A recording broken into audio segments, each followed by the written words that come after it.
1.77%까지 상승을 했던 미국의 10년물 국채 수익률이 지난주에는 한때 1.3% 밑으로 떨어지기도 했었습니다.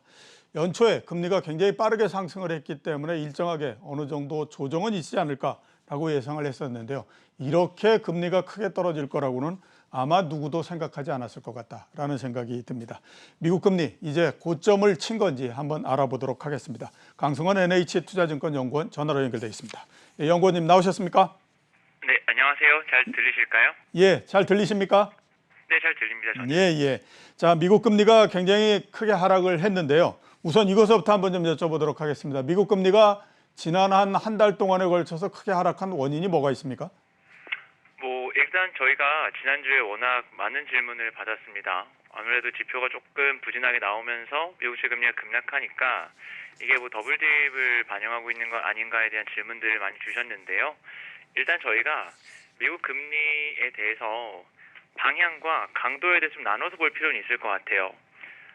저희가 작년에 연간 전망하면서 올해 미국 금리 궤적에 대해서 N자형 패턴을 보일 거다. 3, 4월 달에 급등 후 흔히 말하는 조정이 있을 거고 그 이후에 바닥 다지고 올라갈 거다 말씀을 드렸는데 일단 저희가 금리가 아래쪽을 향할 거다라고 봤던 근거들 첫 번째로는 생각보다 소비가 그렇게 강하지 않다.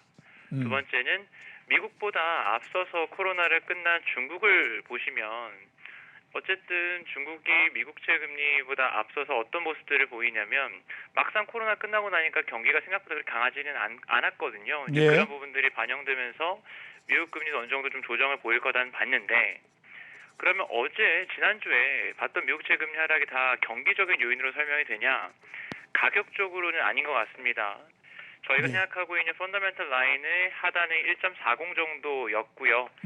지난주에 그걸 한 10bp 정도 이상 더 깨고 내려갔는데 그럼 그 강도에 대해서는 어떤 게 가장 큰 트리거였냐? 저희는 수급적인 이슈들, 쇼커버링이 제일 중요했다고 보고요. 단순히 추정하는 것이 아니라 숫자로 말씀을 드리면 JP모건 같은 경우에는 주간 단위로 본인들 고객들한테 국채에 대한 롱, 숏, 중립 의견을 묻고 이것에 대한 서베이 결과를 발표를 합니다.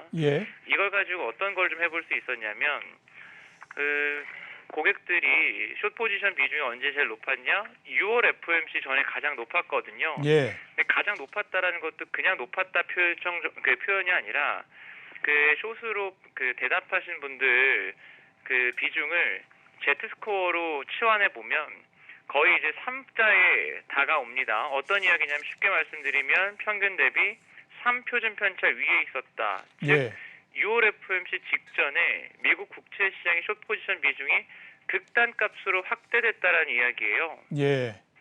재미있는 건 6월 FOMC 전에 고점 갔다가 굉장히 빠르게 축소되거든요. 그러니까 좀 직관적으로 말씀을 드리면 6월 FOMC 직전에 블랙록과 같은 세계 최대 채권 운용사들은 다들 6월 FOMC 엄청 매파적일 거고 그때부터 금리가 생각보다 빨리 오를 수 있다에 베팅을 해놨고요. 그런데 잘 아시다시피 FOMC 이후에 오히려 기대 인플레이션이 하락하면서 금리가 빠졌고 실제로 7월 달 같은 경우에는 계절성이 있기 때문에 금리가 더 빠지는 데다가 거기다가 정부가 엄청나게 돈을 현금 방출하는 과정에서도 금리가 빠져버리니까 1.40대를 깰 때 거래량이 급격하게 늘어났다라고 하는 기사가 있었는데 결국은 아까 말씀드렸던 대로 6월 FOMC 전에 극단값으로 확대됐던 숏 물량들이 숏 커버가 나오면서 미국채 금리가 지난주에 사실상 펀더멘털과 조금 유리된 수준까지 금리를 깨고 내려갔다라고 보고 있습니다. 그래서 일단은 저희가 최근에 이게 되게 좀 오해가 있는 말이 될 수도 있는데 금리 하락의 기본적인 배경은 펀더멘털상 경기 과열과는 거리가 진짜 멀구나. 3월달, 4월달에 우려했던 엄청난 경기 과열론들이 죽어가는 과정이었고요.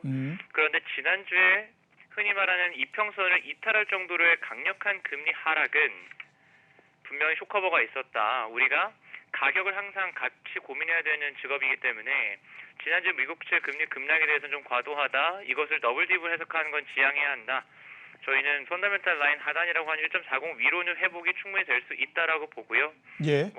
금리의 하방을 좀 다지는 시간을 7월 달에 가질 거다라고 보고 있습니다. 원인을 세 가지로 꼽아주셨습니다. 하나는 소비가 생각만큼 잘 그렇게 늘어나지 않고 있다. 있다라고 하는 거고, 두 번째는 중국의 경우를 보더라도 코로나19가 좀 잠잠해지고 난 다음에 지금 예상하는 것처럼 경기가 굉장히 좋아지는 것은 아니기 때문에 그게 시장에 반영됐다라고 말씀을 해주셨고요.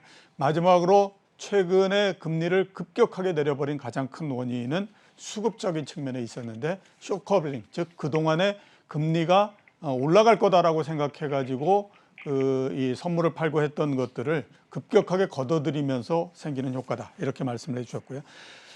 그래서 간단하게 한번 좀 여쭤보도록 하겠습니다. 그러면 이런 그 금리 하락이 일시적인 형태라고 보십니까? 아니면 그래도 구조적인 하락이다, 이렇게 보십니까? 어떻게 판단하십니까? 투자 시기를 어떻게 가져가냐에 따라 다른 건데, 저희는 결국 중국이 글로벌 채권 시장의 미래를 보여주고 있다는 생각이고요. 결국 어떻게 되냐면 적어도 코로나 이전 수준으로 미국채 금리가 올라오고 추가적인 조정이 있은 이후에 그 다음부터 빠질 것 같아요. 그러니까 어떤 이야기냐면, 적어도 중국 시장이 어떻게 보여줬냐면, 작년에 코로나에서 제일 먼저 벗어나니까 작년 9월 달에 코로나 이전 수준으로 레벨이 복귀, 그 다음에 어쨌든 엄청나게 돈을 풀었기 때문에 추가적으로 금리 상승하고 나서 작년 11월부터 쭉 금리가 하락하거든요. 똑같습니다. 저희는 지난주에 있었던 금리 급락을 좀 차치하자, 수급적인 재료를 차치하고 보면 저희가 3월달, 4월달에 1.77, 7호대를 보고 쭉 내려오고 있었고요. 그런데 이거는 말 그대로 경기 과열에 베팅했던 사람들이 죽는 거고, 어쨌든 지금은 미국 같은 경우에는 코로나 직전보다도 금리가 40bp 이상 낮습니다. 저희가 코로나 이전 때보다 경기 여건이 그렇게 안 좋냐?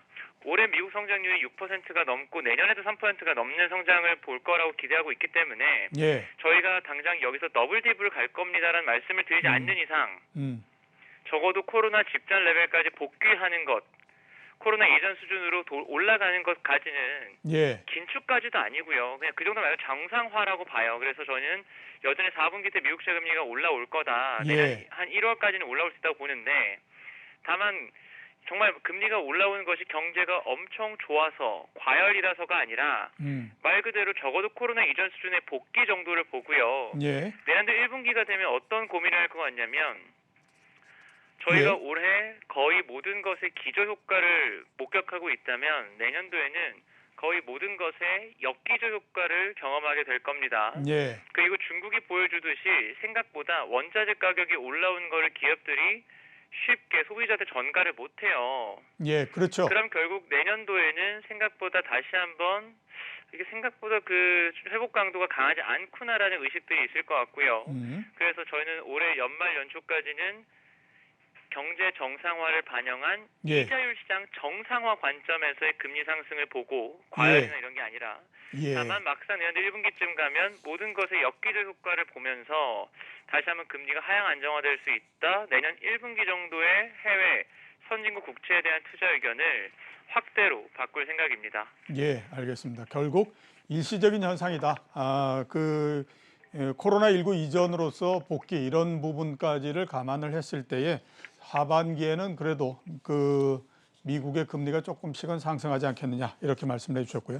시장에서는 그 미국의 금리 방향과 관련해서 7월에 있는 부채 한도 협상이 굉장히 중요하다라는 얘기를 많이 합니다. 과연 이 부채 한도 협상, 그러니까 미국 정부가 전체적으로 부채를 얼마만큼, 그러니까 그 국채를 얼마만큼 발행할 수 있느냐, 그 한도를 항상 어느 정도씩은 조정을 해왔거든요. 그 협상 자체가 정말로 금리에다 크게 영향을 주고 할 걸로 보이십니까? 어떻게 생각하십니까? 그러니까 사실 생각하는 것만큼 채권 시장이 게임 체인저가 되지는 않을 것 같습니다. 그러니까 일단 저희가 생각해 봐야 될 게, 부채 한도 협상에 실패한 적은 단 한 번도 없어요. 항상 부채를 올려왔고요. 다만 기한 내에 했냐 안 했냐 정도의 차이인 것 같은데, 만약에 기한 내에 못하더라도 그 이후에 연장하면서 할 수 있는데, 워낙 정부가 지금 현금 보유가 많기 때문에 평년 대비 거의 3배 가까이 됩니다. 이것 때문에 쇼크가 난다거나 과거에 오바마 재선 때처럼 셧다운이 나온다거나 이러진 않을 것 같아요. 그래서 오히려 중요한 거는 부채 한도를 올릴 때 얼마나 올릴 수 있을까가 핵심일 텐데, 사실 이미 채권 시장은 작년에 얘기했던 인프라 법안 규모 다 줄어들었고, 전통 SOC 외 인프라에 대해서는 공화당과 민주당의 격차가 워낙 크니까 시장을 놀라게 할 정도의 추가적인 재정 모멘텀은 없다라는 걸 이미 선반영한 상태거든요. 그래서 저는 개인적으로 부채 한도 협상은 말 그대로 노이즈인 것이지 이것이 뭐 흔히 말하는 펀더멘탈을 크게 바꿀 만한 혹은 전체 자산 시장에 뭐 시프트를 가져올 만한 변곡점이 될 거라 생각하지는 않습니다. 그냥 노이즈 정도로 저는 생각하고 있습니다. 예, 부채 한도 협상이 금리의 결정적인 어떤 변화 요인이 되지는 않을 거다 이렇게 말씀을 해주셨고요. FOMC에 대해서 한번 좀 여쭤보도록 하겠습니다. 7월 FOMC 회의 있고요. 이게 연준의 전체적인 정책 방향에 어떤 변화를 갖고 올 수 있는 이 기로점 이게 될지 어떻게 지금 판단하십니까? 그러니까 변화라기보다는 시장에서 하고 있는 오해에 대해서 다시 한번 조금 분명하게 해줄 것 같아요. 그러니까 어떤 이야기냐면 최근에 금리가 급락하고 더블딥에 대한 논의들이 나오니까 테이퍼링을 미룰 수 있는 거 아닌가라는 질문들도 많이 주시는데 예. 오히려 아까 말씀드렸지만 최근 금리 급락은 말 그대로 수급적인 재료가 컸고요. 오히려 단기 자금 시장에서 초단기 자금 시장에서 돈이 워낙 많아서 이미 역레포를 통해서 어느 정도 일정 부분 테이퍼링을 하고 있고 그러면 연준은 이런 이야기를 하는 거죠. 우리가 진짜 경기가 과열이라고 생각해서 굉장히 뭐 타이트한 시장을 만들려는 게 아니라 말 그대로 과잉 유동성을 계획대로 수거해 나가는 정도를 목표하고 있는 거기 때문에 그 부분을 충분히 할 수 있다라는 이야기를 할 것 같고요. 실제로 6월 FOMC 의사락 보시면 대부분 테이퍼링 시행에 대해서는 어느 정도 공감대 형성된 것들이 보이거든요. 그러면은 7월 달에는 어찌됐든 미국 경기는 정상 궤도를 가고 있다. 우리도 시장과 충분히 소통한 대로 흔히 말하는 테이퍼링 스케줄링 언급하고 내년도 1분기 테이퍼링을 시행하는 부분에 대해서는 유지할 거다라고 보고 있습니다. 그래서 아마도 시장이 원하는 엄청나게 시장을 어르고 달래는 정도가 당장 7월 FOMC 나오기보다는 오히려 우리가 계속 계획했던 대로 언급했던 대로 할 거야라는 이야기를 할 것 같고요. 예. 오히려 생각해 보시면 미국채 금리가 이렇게 낮은 상태에서 테이퍼링 얘기하는 게 연준도 훨씬 편합니다. 예, 알겠습니다. 국내에 대해서 한번 좀 여쭤보도록 하겠습니다. 7월 금통위가 열리는데요. 당장에 지금 7월 금통위에서 어떤 얘기가 있을까? 그 시장에서 가장 관심이 있는 거는 한국은행이 과연 7월 금통위에서 금리 올리는 거 아니야? 이런 그 생각도 하고 이렇게 할 수 있을 것 같거든요. 금통위 전망에 대해서는 어떻게 지금 보십니까? 일단은 저희가 6월달 중순만 하더라도 방금 말씀하셨다시피 7월 금통위에서 금리 바로 올리는 게 이상하지 않을 정도로 굉장히 이주열 총재나 홍남기 부총리나 뭐 여당 쪽에서도 굉장히 강하게 금리 인상 콜을 했죠. 예, 그렇죠. 일단은 과거에 소수 의견 없이 금리 인상이 나섰던 사례가 2번 정도 있는데 2번 다 금융위기와 같은 정말 글로벌리 문제가 있어서 저희가 말씀드렸던 걸 바로 올리진 않을 거고 소수 의견 필요하다라는 말씀을 드렸는데 문제는 갑자기 지금 사실상 4차 재유행이 나오면서 오늘부터 정부가 거리두기 격상을 했죠. 예. 그 얘기는 뭐냐면 지금 한은이 금리 인상의 근거로 제시하고 있는 게 금융 불균형이거든요. 예. 그럼 여기서 소수 의견을 낸다라고 한다면 금융 불균형 문제가 흔히 말하는 코로나보다 더 중요한 문제가 돼야 되는데 예. 그러기는 어려울 것 같아요. 예. 실제로 한국은행이 내놓은 금융안정 보고서를 봐도 의외로 취약자주가 코로나를 겪으면서 저희가 생각하고 있는 직관은 마치 취약차주가 늘어났을 것 같지만 실제로 취약차주의 절대적인 규모는 줄었습니다. 예. 절대 가계대출에서 취약차주가 차지한 비중도 동일하고요. 그렇기 때문에 이게 진짜로 코로나19 재확산보다 더 중요한 문제라고 하긴 어렵기 때문에 예. 당장 이번 회의에서는 나오더라도 1명 정도가 나올 것 같고 기준금리는 동결, 오히려 만장일치 동결 가능성도 있다. 이번 회의는 4차 유행이 시작되고 그 주에 하는 금통이기 때문에 굉장히 비루기파적인 회의가 될 거다라고 생각하고 있습니다. 예. 당초의 생각보다 7월 달에 당초 생각처럼 뭐 금리를 인상하거나 이러기는 좀 어려울 거다라고 말씀해 주셨는데요. 어려운 가장 큰 이유는 코로나19 4차 확산으로 해서 요 4차 확산 부분에 따른 경제적 영향 이거를 조금 어느 정도는 지켜봐야 되는 그런 시간적 여유가 필요하지 않겠느냐라고 말씀을 해주셨습니다. 네, 자, 그렇다. 하나만 첨언 드려도 될까요? 예. 거기다 저는 좀 개인적으로 지난주 금요일에 생각했던 거는 장 마감 이후에 중국이 지준율을 인하하지 않았습니까? 예, 그렇죠. 중국이 지준율을 인하를 한 이유는 결국은 어찌됐든 그들의 경기 회복 모멘텀이 피크아웃을 해서 그래요. 중국 같은 경우에 저는 6월부터 긴축 얘기를 꺼낸 국가이기 때문에 어찌됐든 코로나를 제일 먼저 통과됐고 긴축도 제일 먼저 하면서 효과가 나고 있다는 이야기거든요. 문제는 한국이 대중 수출이 대미 수출의 2배 가까이 됩니다. 예. 그러니까 결국은 우리나라가 수출 경로를 통해서 중국 경기 회복의 낙수 효과를 받는 국가인데 그게 꺾인다라는 이야기는 사실 한국은행 입장에서도 수출에 대해서 조금 불편한 눈으로 바라볼 수밖에 없는 환경이 아닌가라고도 생각하고 있습니다. 예, 중국이 지준율을 인하한 것까지 감안하면 7월 달에 한국은행이 금리를 조정하는 게 하는 일은 그다지 뭐 현실성 있는 일은 아니다. 이렇게 말씀을 해 주셨고요. 채권 그래도 금리가 조만간 아무튼 뭐 인상될 가능성이 있다라고 하는 신호가 상당히 많이 있거든요. 이런 상태에서 채권 전략은 어떻게 갖고 와야 됩니까? 장기 원화채에 대해서는 저는 확대 의견 드리고 있고요. 저희가 예. 2018년에도 그러니까 되게 많이 물어보는 질문이 아니 기준금리 올리는데 왜 장기채 사야 되냐 말이 돼 이런 질문을 주시는데 2018년에 미국이 기준금리 4번 올리고 한국은행도 1번 기준금리 올리고 예. 미국은 심지어 자산 축소까지 했죠. 예. 근데 그때 어땠냐면 한국 10년 금리가 4월, 5월 달에 고점 찍고 무려 1년 3개월을 주구장창 빠져요. 예. 그때 저희가 보고서 통해서 한국 장기채가 꽃놀이패다 뭐 이런 주장을 했었는데 지금도 비슷하게 봅니다. 예. 기준금리를 올린다라는 건 경기가 좋아서 올리는 거지만 예. 어떤 효과를 갖고 오냐? 어찌됐든 경기 회복의 속도를 늦추는 역할을 하지 않겠습니까? 예. 그 단기 채권 같은 경우에는 기준금리가 올라가면 무조건 금리가 올라가지만 장기금리 같은 경우에는 성장률이 핵심입니다. 그런데 기본적으로 중장기 성장의 회복 모멘텀 자체가 고점을 찍었다라는 게 저희 입장이고요. 한국은 예.